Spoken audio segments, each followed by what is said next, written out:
シルバー、衝撃の異世界レッド第5話、やはり面白く楽しめましたね。魔力の種によって巨大化したルルグアットを、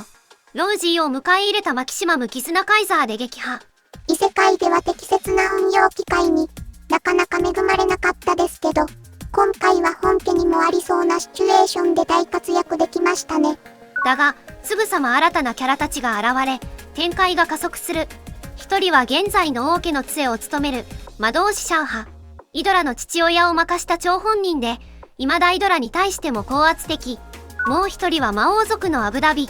自分の母親である魔王を復活させるため、魔力の種を各地にばらまくこの世界の悪組織の幹部だよ。アブダビは言うまでもなく、敵側なので今回レッドの一行と交戦し、あと一歩まで追い詰められる。それをシャウハが救援して、事なきを得るんだけど、実はテルティナも魔力の種を宿しており、他者の魔力の種を取り除く特権魔法を有しており、今回その力を活躍させたのだけど、許容量を超えて体調が悪化。そのため転移魔法で帝都へ向かうこととなる。因縁の相手が表に出てきたことで、今後はイドラのドラマが深まっていくことが期待されますね。そしてやはり恒例だけど、今回登場したキャラたちも本家戦隊からのリスペクト要素があると思えて、まずはこちら。見てますね。こちらの女性はマシン戦隊キラメイジャーの敵幹部のヨドンナ。当時は久々の顔出し女性幹部だったので、ファンは大きびだったね。敵側なんですね。シャウハは一応味方側かと思われますが、正直シャウハの立ち位置はどうにでも調理できると思うんだけど、キャラデザだけじゃなくて感情を失ったような表情をするところもすごく似てる気がするんだよね。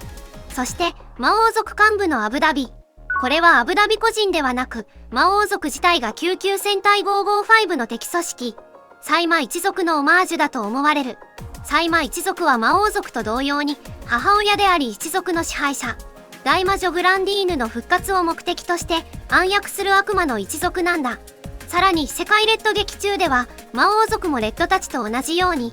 家族の絆が行動基盤、原動力であることが語られて動揺する展開があったけれど、実はサイマと対峙する555も兄弟で構成されており、さらにサポートする博士は兄弟たちの父親が務めている。555は正義の家族と悪の家族がぶつかり合う物語なんだ。異世界レッドはそれを正義の絆と悪の絆の構想という形でオマージュしたんじゃないかな。今後は組織や人間関係にもオマージュがあるかもと見ていくと面白いかもしれないですね。あとこれは地味に衝撃だったのだけど、レッドの回想シーンでやはりキズナシルバーに悲劇的展開が起こっていたことを示唆したね。直接言及されないとこれで戦士確定とはいかないんだけど、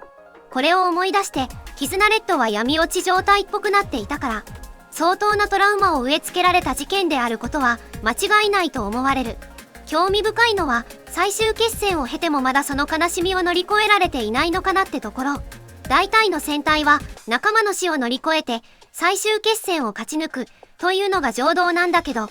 キズナ5、キズナレッドはどうもそうではないらしい。メタ的な話になるが、通常の戦隊は当たり前だけどラスボスとの決戦を終着点としてドラマが構成されている。だからラスボスを倒した瞬間が成長の到達点なんだけれど、しかしキズナ5の物語はそのまま異世界レッドの物語へとスライドしているので、1年間の物語を通して成長したレッドへとまだ到達してない状態に思える。キズナレッドはこの異世界レッドでまだまだ成長していける余地を残して造形されたキャラということですね。単純に戦隊キャラから持ってきただけでなく、物語の構造からちゃんと引き算をしてキャラを作ってるってことじゃないかな。